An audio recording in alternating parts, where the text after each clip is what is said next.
Yes, I'm going to make another Macintosh Powerbook 100 series video because I feel I need to. And some stuff has happened that I need to discuss relating to these models. So, I figured, why not create sort of a buyer's guide for the Macintosh Powerbook 100 series laptops. The information contained in this video is drawn from my experience of owning about a dozen or so models ranging from Powerbook 140 to 180. And again, this information only covers the 140 through the 180.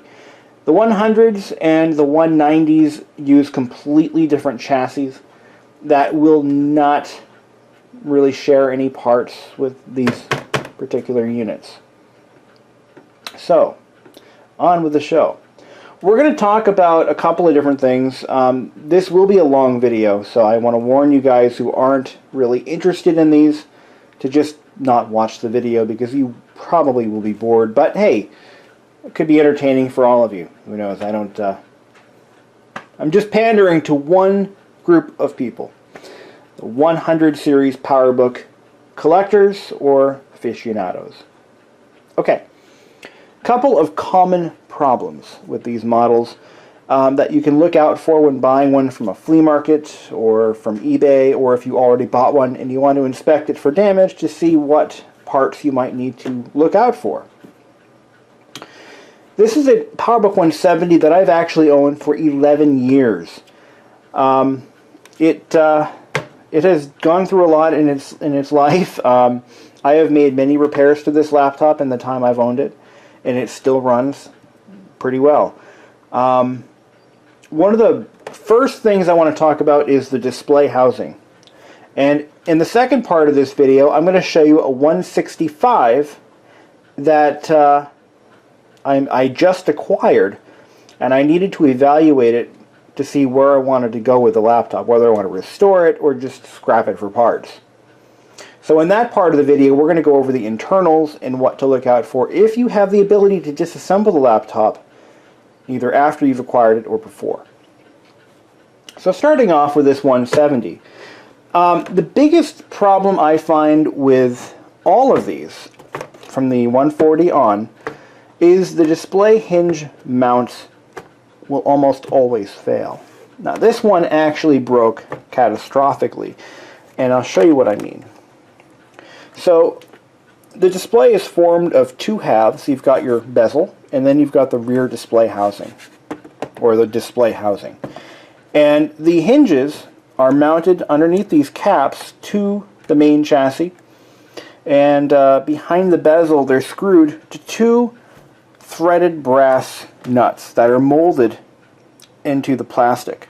They're actually knurled, and then they're machined with a knurling machine, and then they're basically forced or reamed into the plastic. Now what happens to those is they generally start to loosen up over time.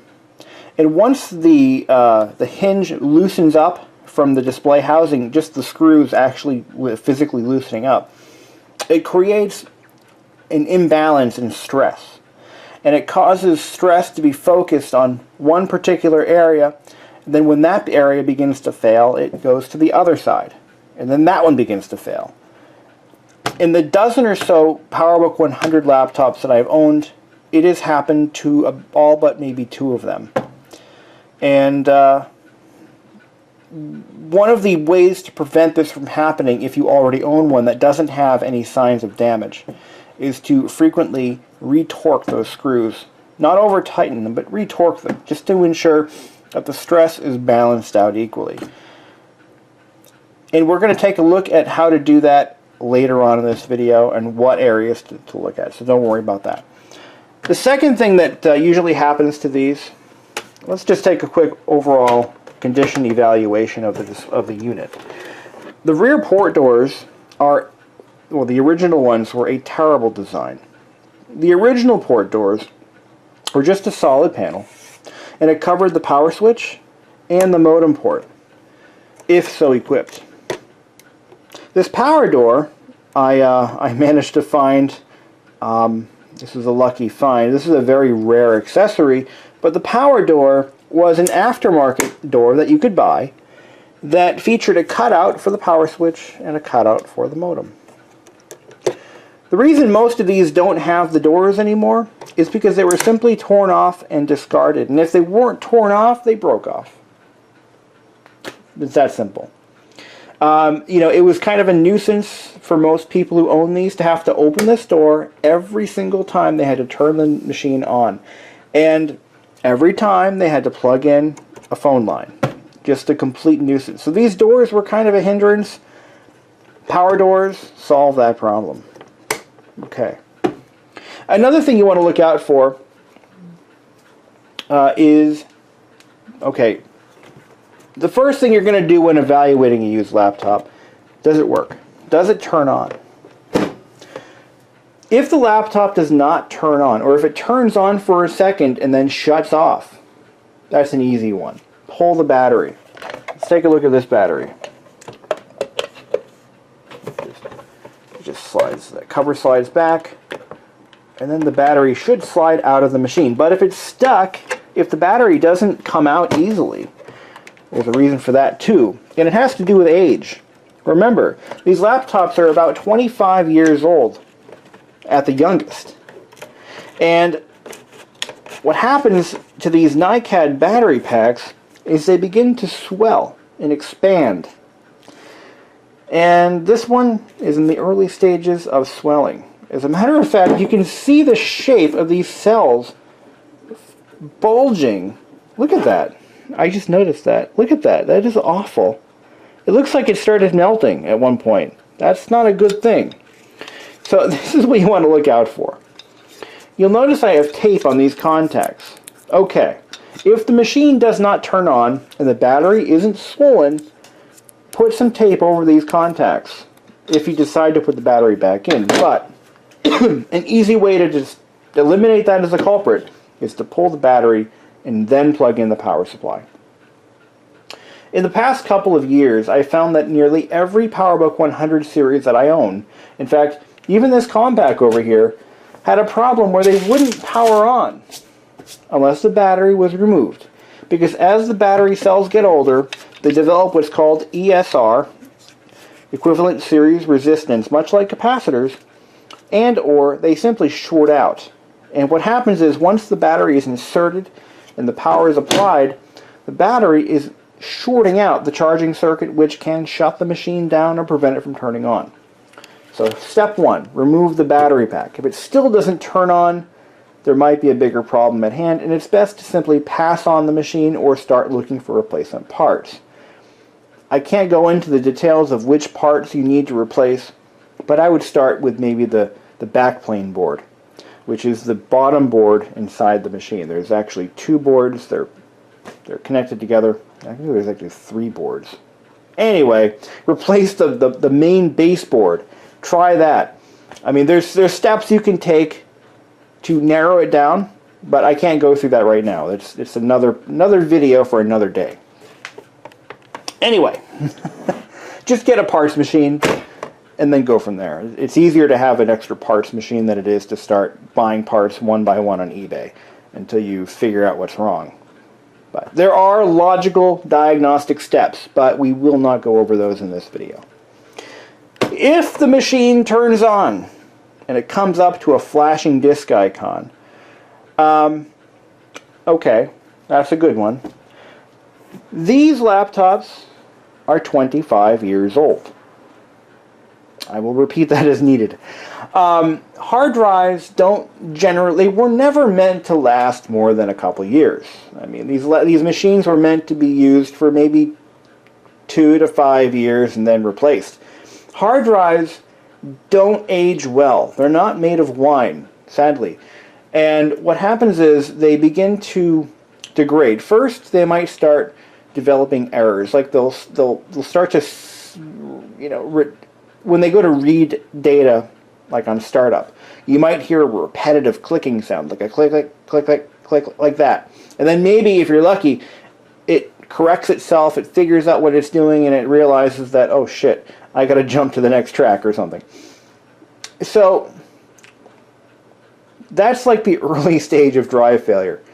And as they get older, they become less and less reliable.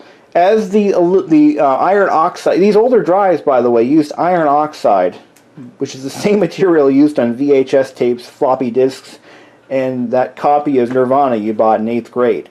And that aluminum or iron oxide, which is the recording coating on the metal platters, it begins to degrade over time.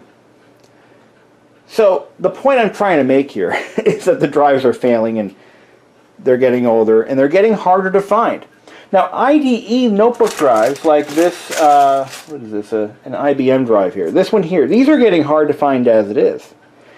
Now these are IDE. These were used on like 95% of laptops made, you know, between 1989 and about, you know, 2004.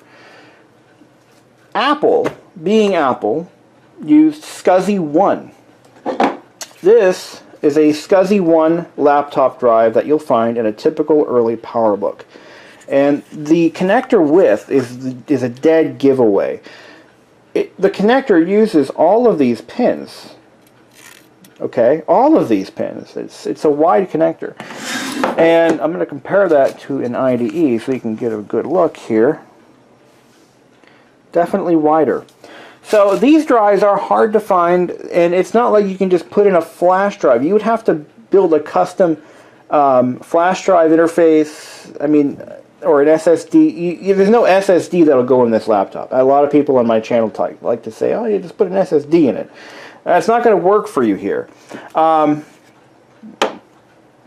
Fortunately, Apple's laptops or even their desktops don't really have a drive size limitation per se, but you can use up to, I think, I forget what OS 7 can handle, but I know that OS 9 can handle up to about 20 gigs before it starts to develop reliability issues.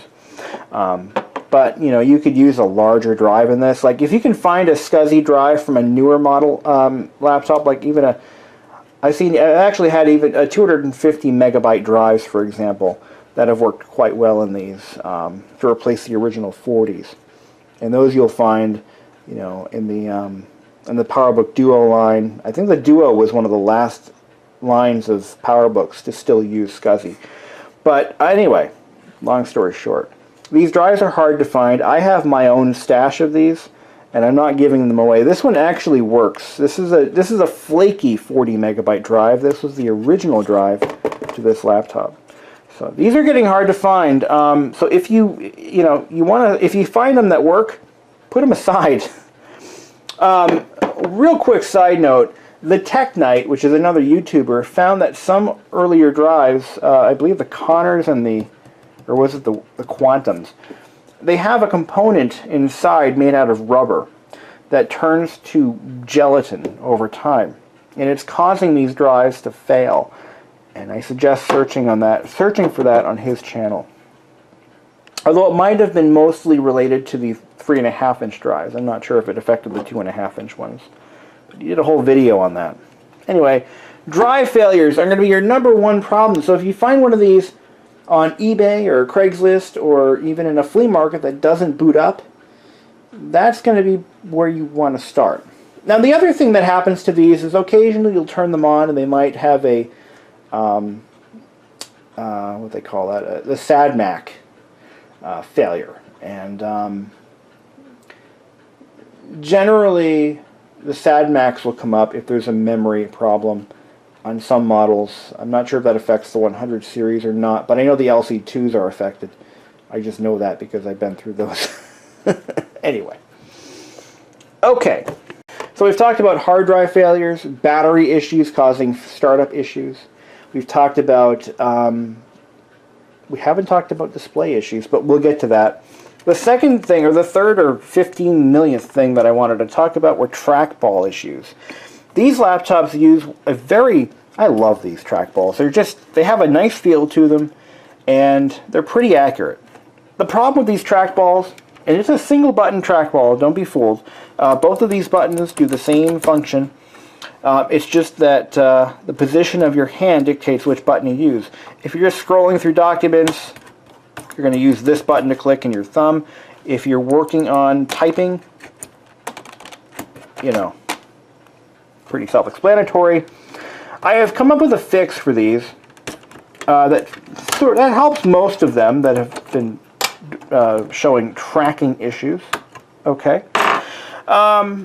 Okay, this ball is made out of a hard plastic. What I usually do is I clean them with alcohol to remove any fingerprints or anything that doesn't belong there. And then what I'll do is I'll polish it with automotive carnauba wax. And that gives it a nice shine with a little bit of lubricity.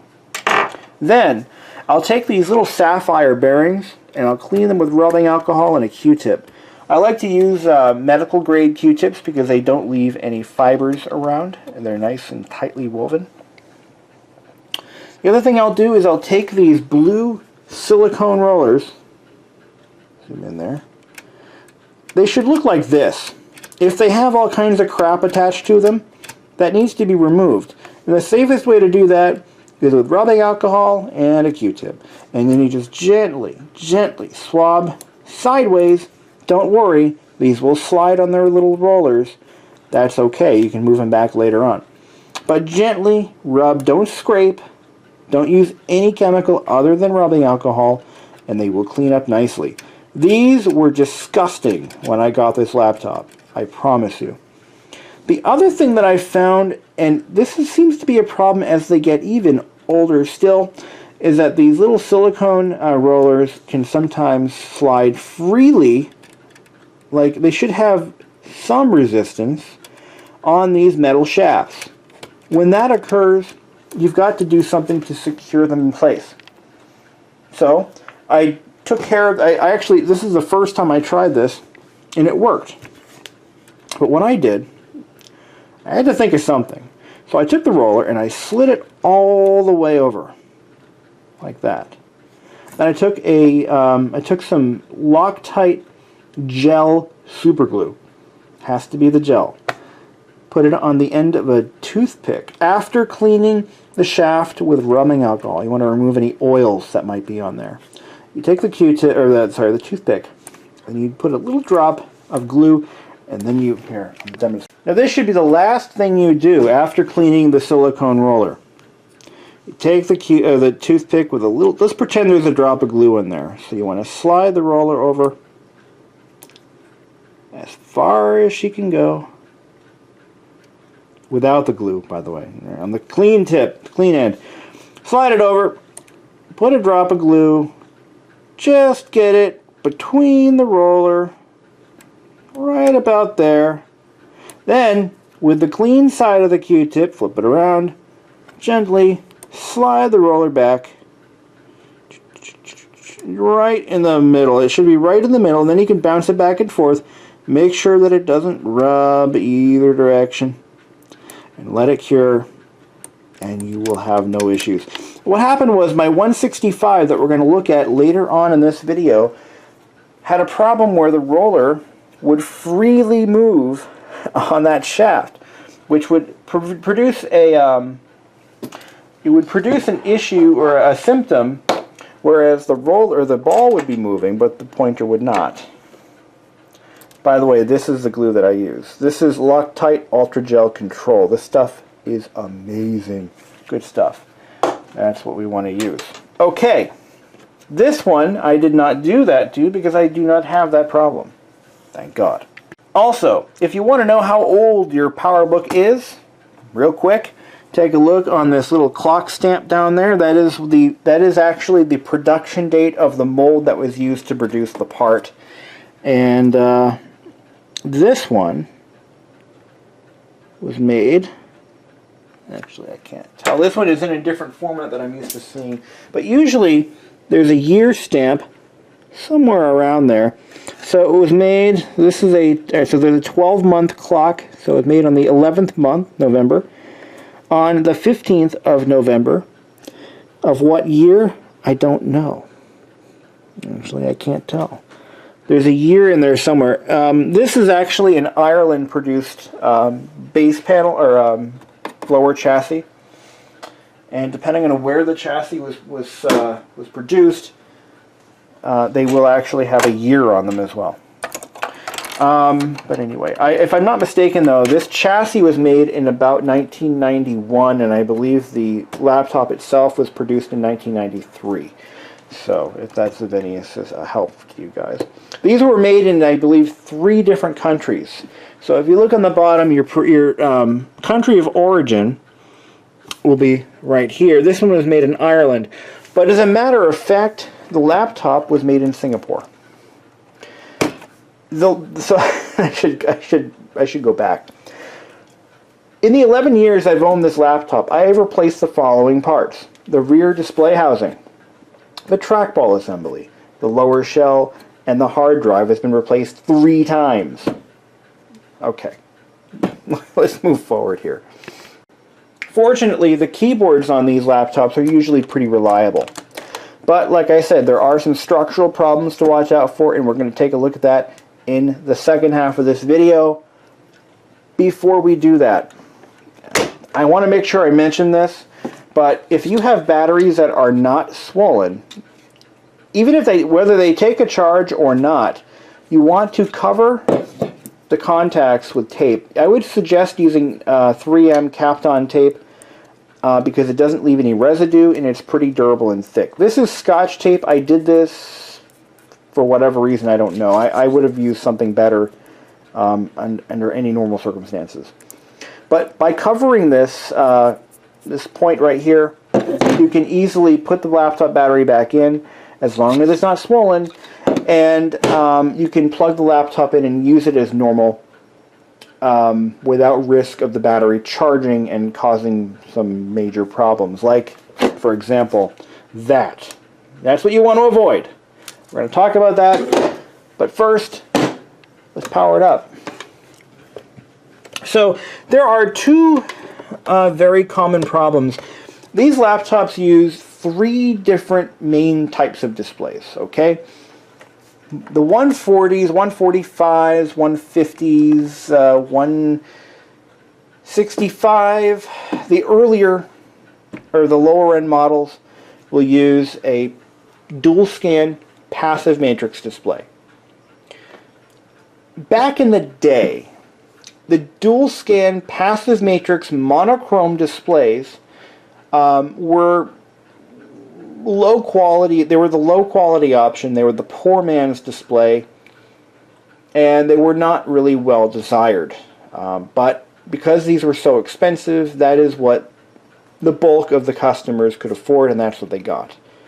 If they were willing to pony up the extra dough to buy the Powerbook 170 or the 180, they would be upgraded to an active matrix display, which is what we have here, which produces a nice sharp image, similar in quality to a modern day LCD display. Well, as close as you're going to get to a modern LCD display, with one exception. It'll be in monochrome, in living no color. It was a joke. In Living Color, the TV show from the 90s. Come on. Okay. So, nevertheless, the 170s and the 180s were prized laptops for most people who were buying them used because they had the better display. There was a third option, and that was an active matrix color display, which was on the models ending in C. So the 165C, the 180C, etc. They, I believe, were a higher quality color display. Actually, not a bad display at all. I've owned a few myself. Anyway, so yeah, the problem is, this is a big problem. As these laptops became 2 decades old, approaching 3 decades of age, the active matrix displays had a little bit of a flaw that caused what we know in the business as tunnel vision. It's like glaucoma for laptops. It's pretty serious. This one isn't that bad, but it has gotten worse since I got it 11 years ago. But don't worry, the active matrix, or the passive matrix displays have their own little built-in time bomb. They develop, and we're going to go over this in the second half of the video, but they suffer from a problem that stems from failing capacitors that are mounted directly to the display assembly itself, which causes the contrast to drift. So you'll set the contrast, you'll have a nice, crisp, as good as you're going to get image on a passive matrix display, and all of a sudden, gradually, the image begins to whitewash. So then you adjust the contrast again, and then it starts to drift again. That's just one of the symptoms. The other symptom is it cannot produce a decent image no matter what you do. The image, you can still see everything, but there's like additional shadows and ghosting, and it's just disgusting. Fortunately, there's a fix for that, which we will talk about later. But for now, we're going to talk about the 170 and its built-in flaw. So this one, like I said, is not that bad. It powers up okay. By the way, this is normal. They all do this. When it's just started up, looks beautiful. Beautiful, beautiful, nice, crisp quality image. And the bluish tint, by the way, is normal. These have that. That's just how they're made. They were like that when they were new. It's kind of a calm, soothing bluish tint. They didn't have paper white displays back then. You got to realize that, you know, if you're just getting into these vintage laptops, it's an exciting hobby, but you're going to realize just how limited the technology was back in the early 90s. Paper white displays came out sometime in the early part of like 94, 95, and those are the ones that could produce a white image. But before that, this is what white was. It's more of a like an indigo type bluish tint. And this is not an indigo backlight either. This is a fluorescent backlight, just a very, very early version. And this is full brightness, by the way. What's going to happen is as the laptop remains on, the longer it remains on, the darker this corner gets. And eventually it'll become almost black. And I'm going to stop the camera and we're going to take a look at that later on. Before we do that, so we've discussed the drive issue, the trackball issue, the battery problem, the display problem, the structural issues we're going to get into, and let's crack open a battery and take a look, because I'm actually kind of curious. I actually got my tripod out so we can do that. We're going to let that do its thing. Hopefully we'll get some tunnel vision going so I can show you what that looks like. And we're going to crack open this battery because its shell is cracked from the pressure within. It's really a shame. All three of my batteries have expanded. All three of them. I'm not happy about that. Because I want to rebuild these. I want to actually take one of these apart and replace all the cells. That's my goal. But looks like nature has other plans. Alright, let's crack this sucker open. Alright, what are we going to use for tools?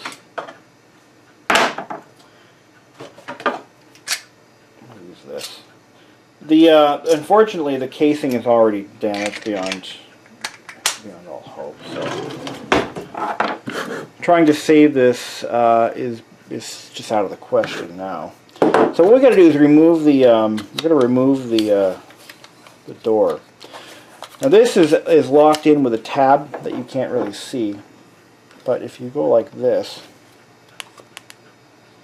I believe that's how I used to do it. There's a hidden catch. There it is. You slide it off. Why am I not in frame? I gotta move the camera over a little more. There we go. That comes right off like that. Okay, you can see it's cracked all along this seam here. Can you see that? No, you can't. There's some corrosion on the contacts. It's pretty bad. I use a wider blade screwdriver. Oh man, yeah, it's tasty. Oh boy, look at that. Look at that. It even smells. You know what it smells like? It smells like shit. No, it smells like what these laptops would have smelled like when they were new. I just know that smell really well. This plastic is getting brittle. Oh wow, this plastic is so brittle. I don't even know if we can even rebuild these packs. If the rest of them are like this, then I don't think I can rebuild them. But you can clearly see these cells have been leaking. They've been outgassing for quite some time. But this is, yeah, I can't even rebuild these packs. If they're all like this, the plastic will crack too easily, and I can't non-destructively disassemble the packs, which sucks. Yeah, look at that. It's just cracking like glass. So I'm sorry to say that if you had any hopes of rebuilding your Powerbook 100 series battery pack, you might run into some problems. I feel like that guy who does the MRE videos. He actually he buys up MREs from, you know, World War I and as old as the Civil War, and he freaking eats them on camera. That's what I feel like I'm doing here. Check this out. Yeah, it's junk. These cells, you can buy these cells. They're readily available, but you also need to be able to buy a battery pack that isn't split apart like this. Yeah, but now I can finally get to these cells. Look at that.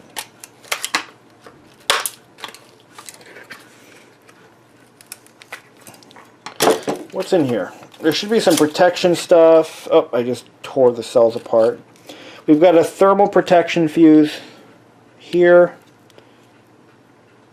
Clicks on. Same one that they use in the compact LTE's battery pack. And the terminals, they're pretty simple, pretty straightforward. That's it. Just one thermal, two thermal fuses. I see another one in there. Wow, this plastic is so brittle. I see another thermal fuse. So there's two of those. Yeah, there's one there. They're either thermal or just plain electrical fuses, and or both. So, are they socketed? No, they're not socketed. I thought I could just pull it right out. It looked like it was socketed in there. Anywho, story of my life. I was hoping to rebuild one or more of these packs for future use, but not going to happen. That sucks. Donkey balls. Okay, well there's one. Now, one of these is narrow enough to still fit in my laptop, but I'm going to leave it out for safety reasons.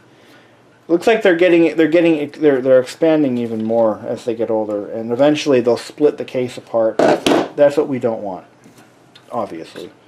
But what we can do is we could probably build a ballast of some kind, because you do need the weight, and then you could just take one of these battery covers and just, for display purposes at least, slide it right in there, and it's like there's no missing battery at all. So you can see this corner is beginning to darken. I'm going to now stop the camera and we're going to do a time lapse.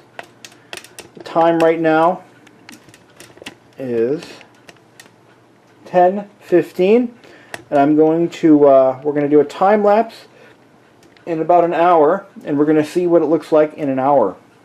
Stay tuned. And that's about almost 2 hours later, and that's about as bad as it gets right there. But you know what? That's not so bad. The grand scheme of things, it could be much worse, but it's not. So that's about as good as you're going to find one, I guess. Nearly 25 years after these were produced. So just wanted to kind of show you guys what these displays look like when they start failing. And if I go to shut this thing down and bring it back up again, see what it looks like.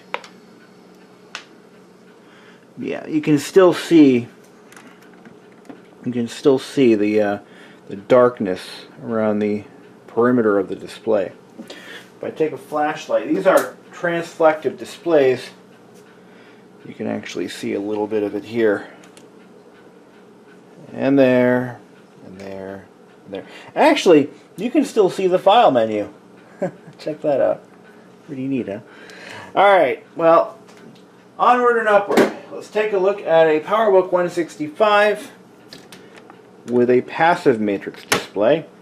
Unfortunately, I didn't have the foresight to video what the display looks like before we disassembled it. You're just going to have to use your imaginations. Alright. What we have here is a Macintosh Powerbook 165. This is the monochrome model with the passive matrix display or dual scan display.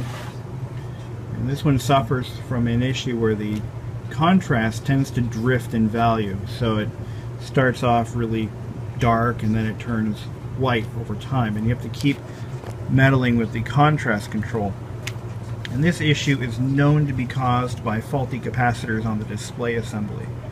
Fairly easy repair, actually.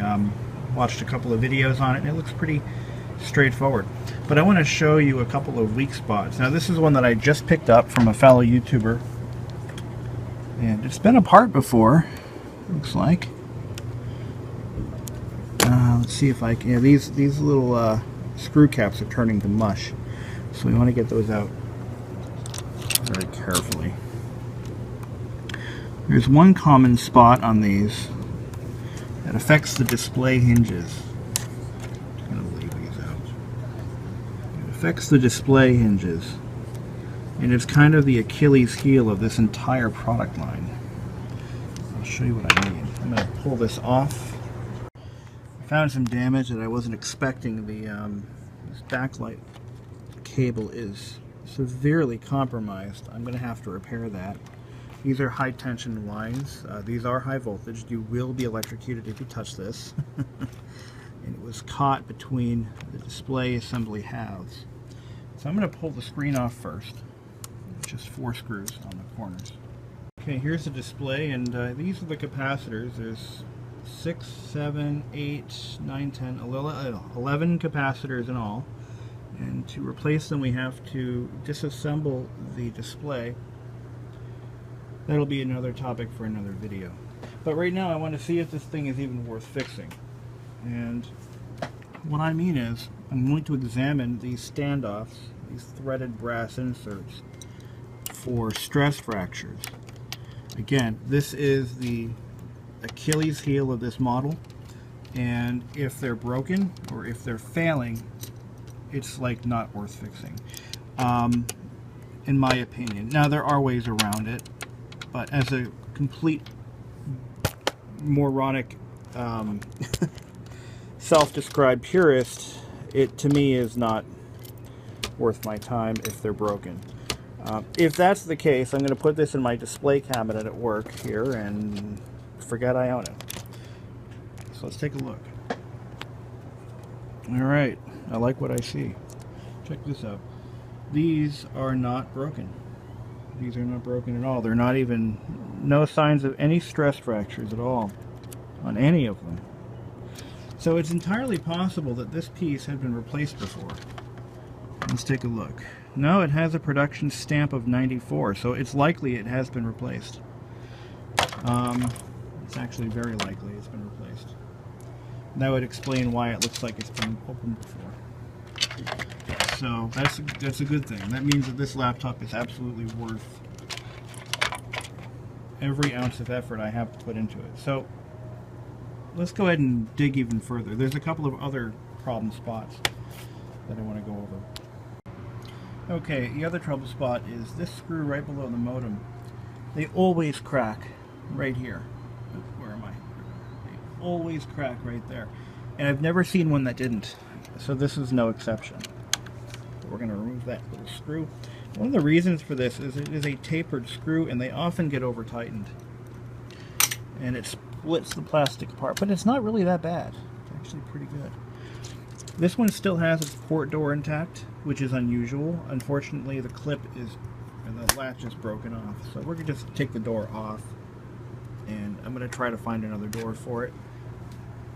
I think I might actually have one somewhere. Alright, let's took out the bottom screws. We're going to just pull the shell apart and take a look inside. Now the second place they're known to break is right around these towers here. These are known to basically shatter. This one's still good. This one has a tiny little stress crack in it, but that's okay. We can do something with that. I'm going to take some epoxy and just kind of mold something around it to take some of the stress off. Now here is the coin cell battery. This is soldered in place and this should be replaced. It is likely original. So I'm going to set this all aside and we're going to order some parts later on. Production date on this shell here is 2/3 of 94. So this is one of the later models. That's pretty good. This is one of the last ones, I believe, of this body style. It's actually incredible. I didn't expect to find one that new. So, all right. And getting down into the chassis. What do we have here? Is that the original hard drive? Probably.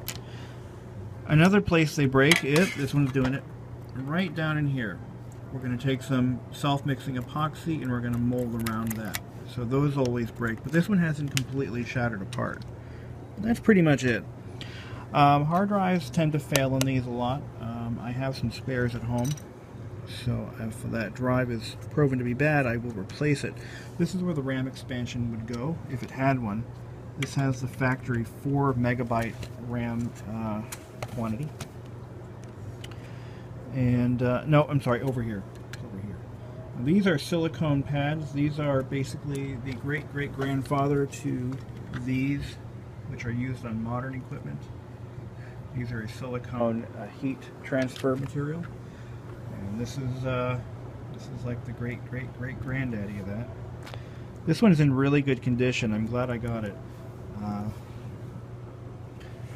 Another trick, if the battery is original or old or dead or what have you, they tend to develop high resistance, and when you put the battery into the machine, it can basically short out the charging circuit and kill the machine almost instantly.